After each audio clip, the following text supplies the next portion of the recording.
श्री शिवाय नमस्तु भीम हर हर महादेव। स्वागत है आपका हमारे चैनल एस्ट्रो ओम पर। दोस्तों, आप सभी लोग जानते हैं कि वैशाख का महीना शुरू हो गया है और इस वैशाख के महीने में पड़ने वाला पंचमी तिथि बहुत ही बड़ा और विशेष होता है, क्योंकि पंडित जी ने वैशाख के महीने में पड़ने वाले पंचमी तिथि का एक बहुत ही बड़ा और विशेष उपाय बताया है, जो कि 2 दीपक वाला उपाय है।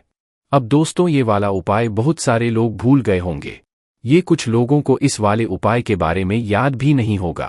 पर दोस्तों, इस वाले उपाय को करने से व्यक्ति इस वाले उपाय को करेगा, उसके घर परिवार में से उसके ऊपर से सारी दुख और परेशानियां दूर हो जाएंगी। क्योंकि दोस्तों, इस उपाय को करने के बाद आपके जीवन में जितनी भी अड़चनें आती है, आपके काम नहीं बन पाते हैं, आपके काम रुकते ही रुकते हैं, आप किसी काम में सफल नहीं हो पाते हैं, तो ये सारी समस्याएं आपकी दूर हो जाएंगी। देखिए, पूज्य गुरुजी ने कहा कि अगर आप भी चाहते हैं कि ये जो वैशाख का महीना आया है, इस वैशाख के महीने से कभी भी आपके पास धन की कमी ना हो, व्यापार अच्छे से चले, नौकरी में किसी प्रकार की समस्या ना आए, आपके बच्चों में बुद्धि, ज्ञान, विवेक की बढ़ोतरी होती रहे, आपके विवाह में अगर किसी प्रकार की समस्या आ रही है, या फिर आप अपना मकान, जमीन ज्यादा कुछ लेना चाह रहे हैं, तो गुरुजी ने कहा कि आपको इस वैशाख महीने के पहले सोमवार के दिन सिर्फ और सिर्फ 3 बेलपत्र और काले तिल के दानों से 2 ऐसे विशेष उपाय करने हैं, जो पूरे साल आपकी सारी समस्याओं को समाप्त करके धन धान्य की प्राप्ति करवाते रहेंगे। तो चलिए जानते हैं इन विशेष उपायों के बारे में। लेकिन उससे पहले एक प्रार्थना, अगर आप चैनल पर नए हैं तो कृपया चैनल को सब्सक्राइब अवश्य कर लें। देखिए, ये वीडियो हमारे लिए बहुत ही खास होने वाला है, क्योंकि इस वीडियो में हम लोग वैशाख महीने के पहले सोमवार के दिन किए जाने वाले कुछ बहुत ही अचूक उपायों के बारे में जानेंगे। ये उपाय आपके जीवन की हर मनोकामना को परिपूर्ण करके आपके सारे दुख, परेशानी, कष्ट, क्लेशों का अंत कर देते हैं। चलिए जानते हैं पूज्य गुरुजी द्वारा बताए गए सबसे पहले उपाय के बारे में। इस उपाय के लिए आपको 1 लोटा जल ले लेना है। लोटा आप तांबे का ले लीजिए और जल आप अपने किचन से ले लीजिए, और फिर इसी के साथ आपको ले लेनी है 3 बेलपत्र। देखिए, ये उपाय ही खास है, क्योंकि इस वीडियो में हमें 3 बेलपत्र लेनी है और आपको ये 3 बेलपत्र कहीं से भी एकत्र कर लेनी है। अगर आपके पास बेलपत्र नहीं है तो आप चाहे तो किसी भी फूल वाली दुकान से खरीद सकते हैं, या फिर शिवलिंग के ऊपर जो बेलपत्र चढ़ी है उनको उठाकर जल से शुद्ध करके फिर उनका भी इस्तेमाल कर सकते हैं। बस आपको ध्यान रखना है कि ये बेलपत्र कहीं से भी कटीफटी नहीं होनी चाहिए। अब सिर्फ ये 2 सामग्री लेकर आपको पहुंच जाना है शिवालय।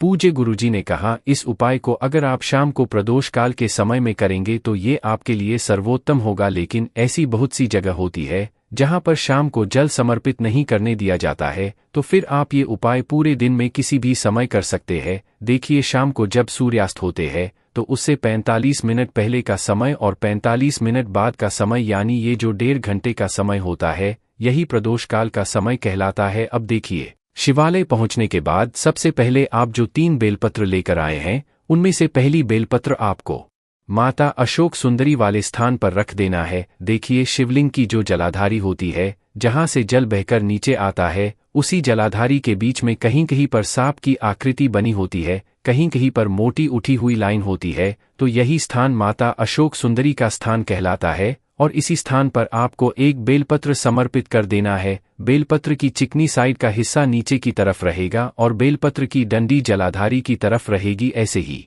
आपको समर्पित कर देनी है और ओम नमः शिवाय मंत्र का स्मरण कर लेना है। इसके बाद जो दूसरी बेलपत्र है, उसको आप माता पार्वती के हस्तकमल में समर्पित कर देंगे। देखिए, शिव पिंडी जिस स्थान पर जुड़ी रहती है, यानी शिव पिंडी जिस स्थान पर रखी रहती है, उस पूरे गोल गोल वाले स्थान को माता पार्वती का हस्तकमल कहते हैं, और यहीं पर आपको ये बेलपत्र समर्पित कर देनी है। बेलपत्र की चिकनी साइड का हिस्सा नीचे की तरफ रहेगा और बेलपत्र की डंडी जलाधारी की तरफ रहेगी। ऐसे ही आपको समर्पित कर देना है और ओम नमः शिवाय मंत्र का स्मरण कर लेना है। इसके बाद जो तीसरी बेलपत्र है, उसको आप अपनी हथेली में रखेंगे और आपकी जो भी मनोकामना है, उस मनोकामना को पूर्ण करने के लिए आप सोमेश्वर महादेव से प्रार्थना कर लेंगे। कौन से महादेव से? सोमेश्वर महादेव से प्रार्थना कर लेंगे। आपकी मनोकामना अगर धन प्राप्ति से संबंधित है, आपकी मनोकामना अगर विवाह से संबंध, आपकी मनोकामना अगर जमीन, मकान या और कुछ लेने से संबंधित है, या फिर आपकी मनोकामना है कि आपके घर में लड़ाई झगड़ा ना हो, सारे संकटों का अंत हो जाए या फिर किसी भी प्रकार की मनोकामना है तो उसका स्मरण करिए और सोमेश्वर महादेव से उस मनोकामना को पूर्ण करने की प्रार्थना करते हुए फिर ये आखिरी बेलपत्र आपको शिवलिंग के ऊपर समर्पित कर देनी है। बेलपत्र की चिकनी साइड का हिस्सा शिवलिंग में टच करेगा और बेलपत्र की डंडी जलाधारी की तरफ रहेगी। फिर आखिर में जो एक लोटा जल आप लेकर आए हैं वो शिवलिंग के ऊपर धीरे धीरे समर्पित करते जाइए और लगातार ओम नमः शिवाय या फिर श्री शिवाय नमस्तुभ्यम इन दोनों में से किसी भी एक मंत्र का स्मरण कर लीजिए। पूज्य गुरुजी कहते हैं कि इसके बाद जो जलाधारी से जल नीचे गिर रहा है उसको थोड़ा सा आप अपने हाथ में लेकर अपनी दोनों आंखों के ऊपर लगा लीजिए और फिर वापस अपने घर आ जाइए। गुरुजी ने कहा कि जो भी व्यक्ति इस उपाय को 3 सोमवार लगातार लेता है या फिर 5 सोमवार लगातार कर लेता है तो ये निश्चित है कि महादेव उसकी मनोकामना बहुत जल्द परिपूर्ण कर देते हैं। अब जानते हैं गुरुजी द्वारा बताए गए दूसरे उपाय के बारे में जो आपके जीवन में चल रहे संकटों को दूर करने के लिए है, कर्ज की समस्या को समाप्त करने के लिए है, व्यापार को अच्छे से चलाने के लिए है, धन के आगमन के लिए है। और अगर आपके घर में किसी प्रकार की समस्याएं उत्पन्न हो गई हैं, आप लगातार असफल हो रहे तो उसको भी सफलता में बदलने के लिए है। इस उपाय के लिए आपको एक दीपक ले लेना है। दीपक आप चाहे तो मिट्टी का ले ले या फिर आप अपने घर पर शुद्ध आटा मारकर उसका भी दीपक तैयार कर सकते हैं। इस दीपक में आपको घी का इस्तेमाल करना है और साथ ही साथ गोल्ड रुई की बत्ती का प्रयोग करना है। फिर इसी के साथ आपको एक चुटकी काले तिल ले लेना है।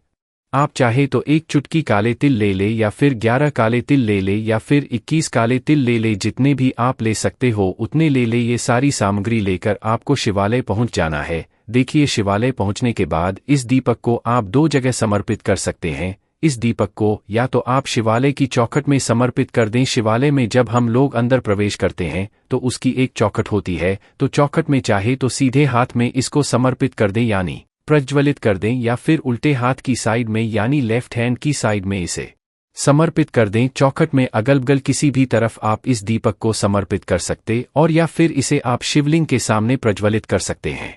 इन दोनों जगहों में से चाहे आप चौखट में समर्पित कर दें या फिर शिवलिंग के आसपास किसी स्थान पर समर्पित कर दें। और समर्पित करने के बाद इसे आप प्रज्वलित कर दीजिए और फिर वहीं बैठे बैठे ओम नमः शिवाय मंत्र का स्मरण करते हुए ये जितने भी आप काले तिल के दाने लेकर आए हैं इन्हें इसी दीपक में डाल दीजिए। देखिए, दीपक आपने प्रज्वलित कर दिया, ओम नमः शिवाय मंत्र का स्मरण कर लिया, फिर उसके बाद ये काले तिल के दाने डाल दिया और फिर वही शिवलिंग के सामने बैठकर कम से कम 21 बार या 51 बार या 108 बार ओम नमः शिवाय या फिर श्री शिवाय नमस्तुभ्यम इनमें से किसी भी एक मंत्र का स्मरण कर लिया और अपनी समस्या महादेव के सामने बोलकर फिर वापस अपने घर आ गए। गुरुजी ने कहा कि जो भी व्यक्ति इस उपाय को 3 सोमवार या 5 सोमवार लगातार कर लेता है तो उसके जीवन के सारे संकट समाप्त हो जाते हैं। कर्ज की समस्या जो कई सालों से या कई महीनों से कर्ज की बनी हुई है वो भी बहुत ही जल्दी समाप्त हो जाती है। अब जानते हैं गुरुजी द्वारा बताए गए तीसरे खास उपाय के बारे में। ये उपाय उन लोगों को करना है जिनके जीवन में धन की प्राप्ति नहीं हो पा रही है, धन की बहुत ज्यादा कमी चल रही है, माता लक्ष्मी का प्रवेश आपके घर में नहीं हो पा रहा है, धन कमाते भी हैं तो वो किसी ना किसी काम में खर्च हो जाता है, माता लक्ष्मी आपके घर में स्थायी रूप से टिक नहीं पा रही है, तो आपको ये विशेष उपाय इस वैशाख महीने की पंचमी तिथि यानी कि सोमवार पंचमी के दिन जरूर करनी चाहिए। इस उपाय के लिए भी आपको एक दीपक ले लेना है। दीपक आप चाहे तो मिट्टी का ले लें या फिर अपने घर पर शुद्ध आटा मारकर उसका भी दीपक तैयार कर सकते हैं। इस दीपक में शुद्ध देसी घी का इस्तेमाल करना है और साथ ही साथ आपको लंबी रुई की बाती का प्रयोग करना है। फिर इसी के साथ सबसे आखिर में आपको ले लेना है एक चावल का दाना। अब ये सारी सामग्री लेकर आपको पहुंच जाना है किसी भी बेलपत्र के वृक्ष के नीचे। ये उपाय आपको सिर्फ शाम के समय में करना है। शाम को जब सूर्यास्त हो जाए तो उसके बाद ही आपको ये उपाय करना है। बेलपत्र के वृक्ष के नीचे पहुंचकर सबसे पहले आप जो एक चावल का दाना लेकर आए हैं उसको बेलपत्र के वृक्ष की जड़ में समर्पित कर दीजिए और 11 बार या 21 बार ओम नमः शिवाय या फिर इनमें से किसी भी एक मंत्र का स्मरण कर लीजिए। फिर आप ये जो दीपक लेकर आएं इसको भी वहीं जड़ के आसपास कहीं पर समर्पित कर दीजिए और बैठे बैठे वहीं पर आपको कम से कम 108 बार ओम नमः शिवाय या फिर श्री शिवाय नमस्तुभ्यम इन दोनों में से किसी भी एक मंत्र का स्मरण कर लेना है। देखिए, आप ध्यान रखिएगा कि जब भी आप बेलपत्र के वृक्ष के नीचे बैठकर इस दीपक को प्रज्वलित करेंगे तो आपका मुख भी उत्तर दिशा की तरफ होना चाहिए और इस दीपक की बत्ती का मुख भी उत्तर दिशा की तरफ होना चाहिए। गुरुजी ने कहा कि इस विशेष बात का आप लोग जरूर ध्यान रखिएगा कि आपका फेस और इस बत्ती का फेस उत्तर दिशा की तरफ रहेगा और आप ऐसे ही बैठे बैठे 108 बार इन दोनों में से भी एक मंत्र का स्मरण कर लीजिएगा और माता रानी से प्रार्थना कर लीजिएगा कि आपके जीवन में जो धन की समस्या चल रही है, माता रानी जो आपसे रुष्ट चल रही है, आपके जीवन में जो आर्थिक समस्याएं चल रही है, उनको दूर करके धनधान्य की प्राप्ति हो, ऐसी प्रार्थना कर लीजिएगा और उसके बाद वापस अपने घर आ जाइएगा। पूज्य गुरुजी ने कहा कि इस उपाय को भी आप कम से कम 5 सोमवार लगातार कर लीजिएगा और हम यकीन दिलाते हैं कि इन 5 सोमवार के अंदर ही आपके जीवन में धन प्राप्ति के नए नए मार्ग बनने लगेंगे, दुर्भाग्य का अंत होने लगेगा, माता लक्ष्मी की कृपा प्राप्त होने लगेगी और आपके धन के भंडार भी कभी खाली नहीं होंगे। बाकी दोस्तों, इस उपाय करने में अगर आपको कोई भी दिक्कत समस्या आती है तो कमेंट करके पूछ सकते हैं। श्री शिवाय नमस्तु भीम, हर हर महादेव।